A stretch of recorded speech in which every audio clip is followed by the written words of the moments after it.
at the end of the dock, and a hand comes up out of the water and grabs her foot, and she freaks out and she stands up, and then, oh my god, it's Jason with his mask. Oh my god, no it isn't. It's Shelly playing one of his pranks, and so he had a hockey mask on and a spear gun or a harpoon gun, whatever you call them. And she's like, damn it, Shelly, why do you do these stupid things? And he says, I have to. I want you to like me. Being a jerk is better than being nothing. And she says, I never said you were nothing. And then he says, you don't have to, I can tell. And then he walks away, so that's kind of sad. But anyway, so he decides to do, of course, go to the Barn of Death. And remember, he has the mask and the gun there, the harpoon gun or whatever. So he goes to the barn, if you're still at the dock there. So then he goes into the barn, and there's a jump scare where like a cow head comes down on a rope, like an old, it's almost like a mummified cow head. I don't know why that would be in a barn, but I don't know how barns work. So then Vera remembers that he still has Shelly's wallet. So she looks into his wallet and sees a picture of Shelly and his mom, which is kind of sad, because you know how things are going to end up. But anyway, then she drops the wallet into the water by accident, obviously. So she goes into the water to grab his wallet, and she looks up, and what do we see?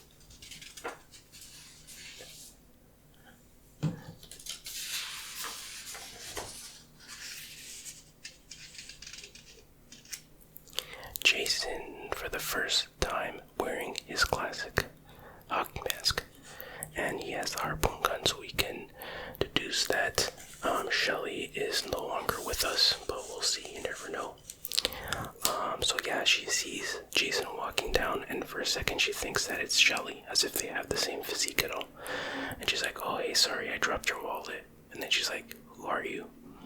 And then Jason, it was kind of weird, I was going to draw it, but I didn't, but there's like, you know, these poles, and he puts his arm like around, he's kind of like behind the pole, and he puts his, the gun like around, and then, so he can shoot it. But obviously they did that because they attached the wire to the pole, and the harpoon was traveling along the wire. There's a lot of wire work in this, because they didn't have the wire erasing technology back then.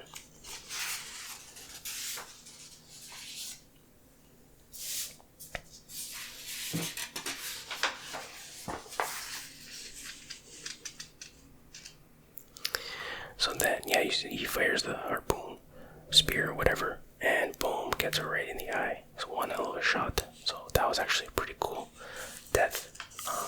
Gotta say the kills are pretty good in this one. Speaking of good kills, so after Deb and Andy have their adult situations, Deb goes to take a shower, and then Andy, for some reason, likes to walk on his hands. So he walks on his hands into the shower. I think he get like a kind of like a fake out shower scene moment, like Psycho, like, you know, slowly approaching the shower. But anyways, it's just Andy asking if she wants a beer or something like that. So he heads out to the kitchen, or towards the kitchen, walking on his hands for some reason. And then he bumps into Jason, and this has got to be one of the best kills, not only in the movie, but ever. It's hard to explain even what happens, because it happens so quick, but basically he splits Andy in half, kinda with a machete. I mean, not completely in half, but he just explodes basically into blood and guts. And man, that was such a well done kill. It's kind of like from bottom up kind of shot. I don't know, it's hard to explain really what happens. But yeah, he gets demolished. So there's another kill. So then Deb finishes her shower and she heads into her room, which is weird because the hallway would have been just completely covered with Andy bits, Andy blood, everything, right? But it's perfectly clean, but whatever. So she goes into her room, onto her hammock, and she starts reading Fangoria magazine, which is cool. That's a like a horror movie magazine. I don't think it exists anymore. I don't think magazines exist anymore, but anyway. And then, of course, you have the old cliche blood dripping onto the magazine, and she looks up, and Annie is just like a pile of guts and goo. Pretty gruesome, I gotta say. And I think when I watched it throughout the years, upstairs. That was censored, partially censored. I think they cropped a bit of it or something, because I don't remember it being that disgusting. But anyways, before she has a chance to scream, boom, she gets a knife through the chest from underneath the hammock. Kind of like how Kevin Bacon died in the first movie, I believe, but his was like more through the neck, but whatever. So yeah, we got 2 more deaths there. And then Chili and Willie, or what are they called, Chuck and Chili, decide to make popcorn in the kitchen, obviously. And you have an above shot of the pot and the popcorn popping into the camera. So yet another case of unnecessary 3D. And then the power goes out. So Chuck goes into the power room, wherever it is, to check on the circuit breaker fuse thingy. I don't know what you call those things. And then, what's her name? Chili, the girl. She hears something. She opens the door, and you see Shelly with a slit throat, and he's gasping for air. And she's like, "Quit fooling around, man." So she thinks it's one of his pranks, but this time it's serious. And then Jason shows up behind Chuck in the power room, and he just throws his ass into the electrical power thing, and he gets fried. So there's another death. And it's kind of weird that Shelly was walking around for that long with a slit throat and didn't die, but he does. He collapses and dies, and then that's when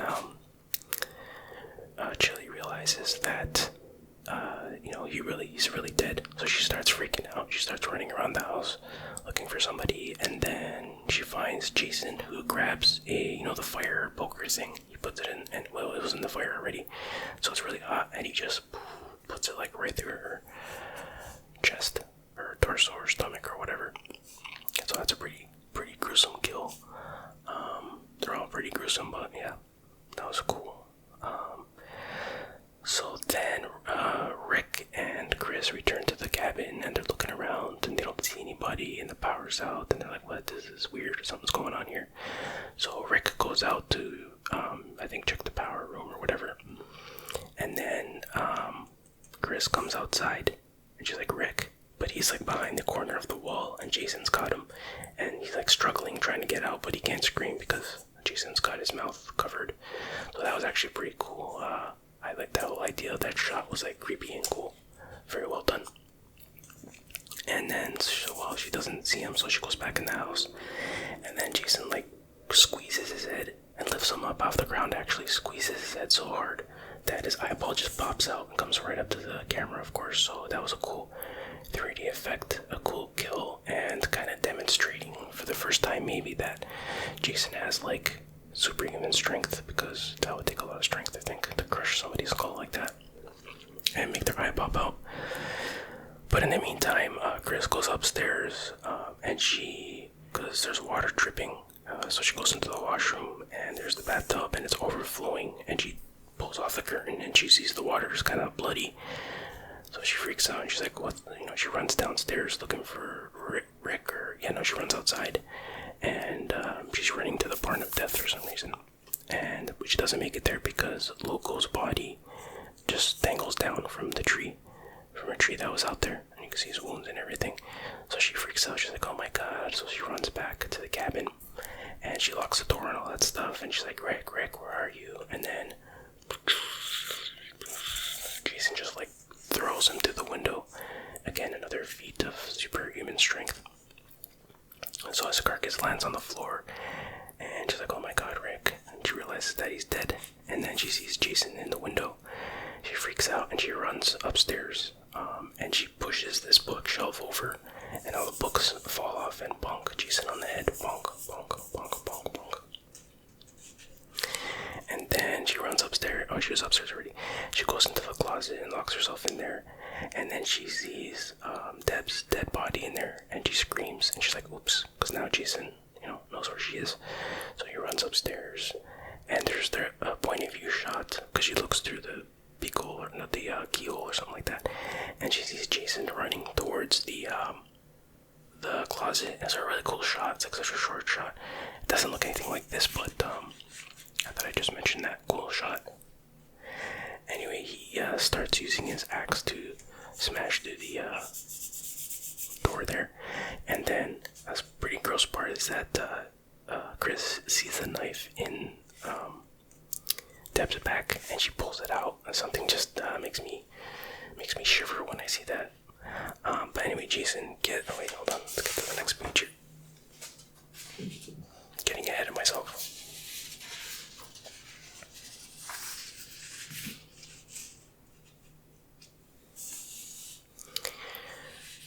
So Jason gets his hand through a hole in the door to open the thing or whatever, and she stabs his hand.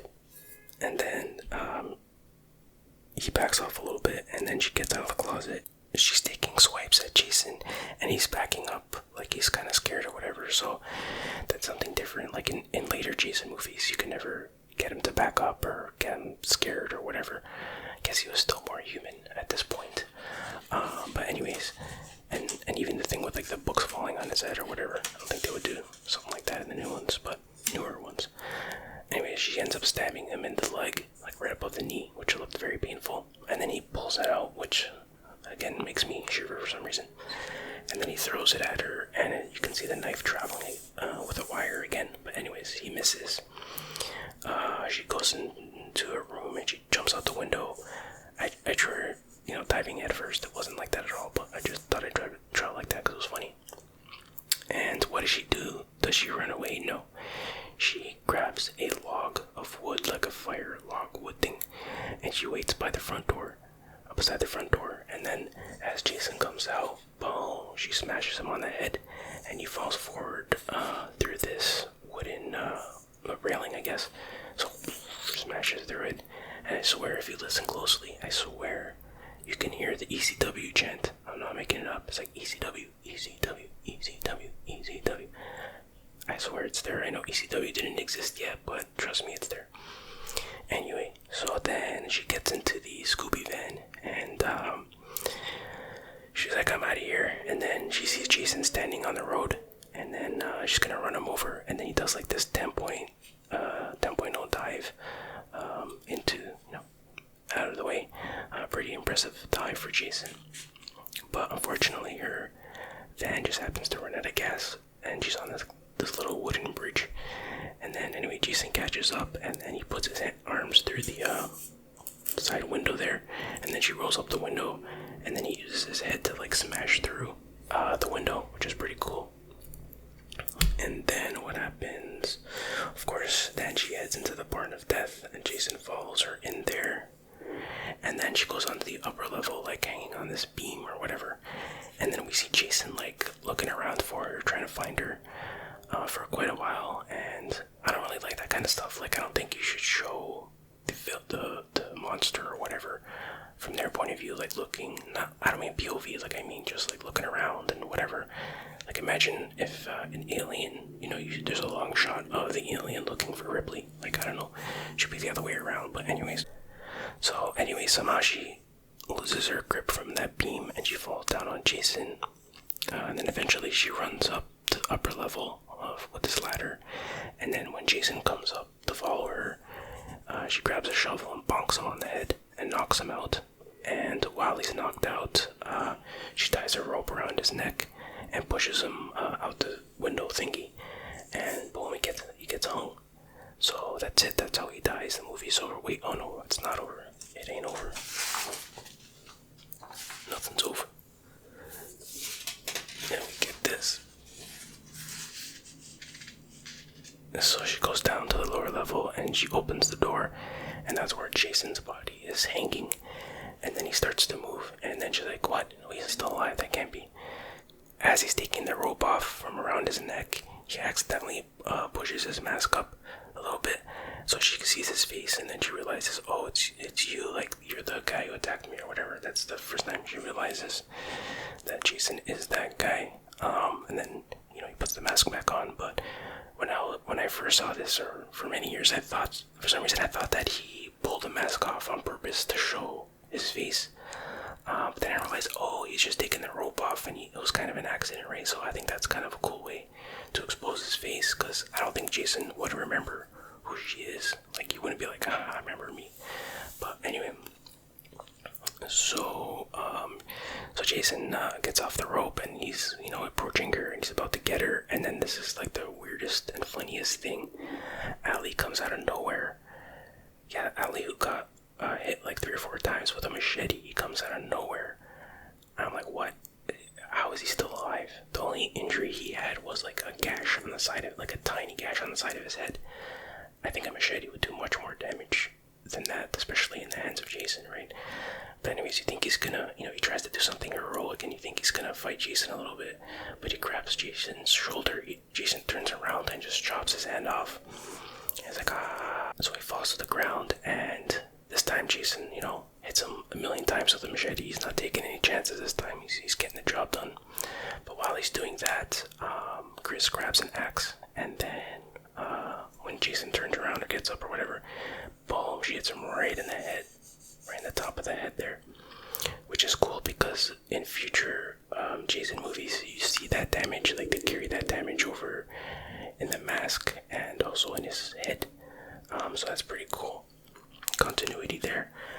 But anyways, Jason falls and we assume he's dead. She goes into this canoe and she goes out into the water, kind of like how the first one ended. She falls asleep. She wakes up in the morning and her boat, just a couple of jump scares because her boat hits a log in the water and makes a thump noise, and then a duck flies by. So then she looks at the house and she sees in the upper window Jason's face. And it's really, really creepy to see a clear shot of his face in the daylight. And he's like, freaking out because he sees her. And then she's like, no. And then he runs downstairs and he runs out the front door. Get a really good shot. I didn't draw him good here, but like a really, really creepy shot of him running towards her. So she tries to paddle away, and then she looks back and she noticed that the door that he came out of was closed and there's no Jason. So she's like, I guess I imagined that. And then all of a sudden we get Jason's mom, whose head is reattached somehow, jumps out of the lake for some reason, and she's got all the worms coming out of her face and stuff, and she grabs Chris and pulls her under the water. So a similar thing that they did in the first one, but it was Jason in the first one. But this one doesn't really make sense because, well, for many reasons. But next thing we know, she's with the police, and then the police are like escorting her to the a cop car. And so basically she imagined that part with the mom, I guess, which doesn't make sense because I don't think she knew anything about Jason's mom or the legend of Jason or whatever, so I don't know how she would imagine that, but whatever. So then they put her into the police car, and there's police on the scene investigating, the bodies and stuff like that.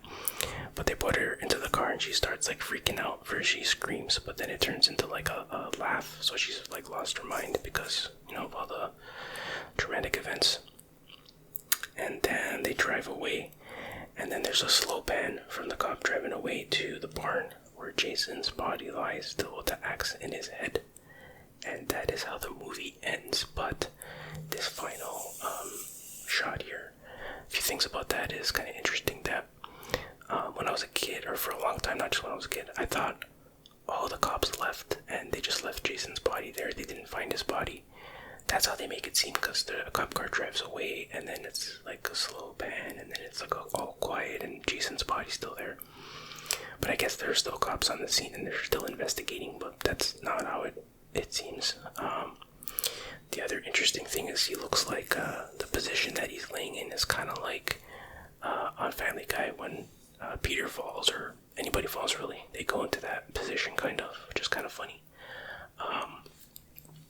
But also, I was watching a interview with Buff Bagwell. He's a wrestler, and he was talking about how he got paralyzed once, temporarily paralyzed in the ring. And when they turned him over, his legs crisscrossed, and he's like, when that happens, that means the person's like either dead or knocked out or paralyzed or whatever. So I kind of like in that same position. So I guess he's just knocked out because there is a sequel. So anyway, that is the movie. Pretty decent. Friday the 13th movie. The kills were really good, pretty memorable. It would have been much better to see in actual 3D. There's a lot of goofy, unnecessary 3D moments, but the kills details, I think, made it worth it. So check it out. Oh yeah, and plus it's the origin of the hockey mask, which you will continue to wear throughout the rest of the series. Maybe not the same mask all the time, but you know, it was a good start. So anyway, I hope you enjoyed this video. I hope you found it relaxing.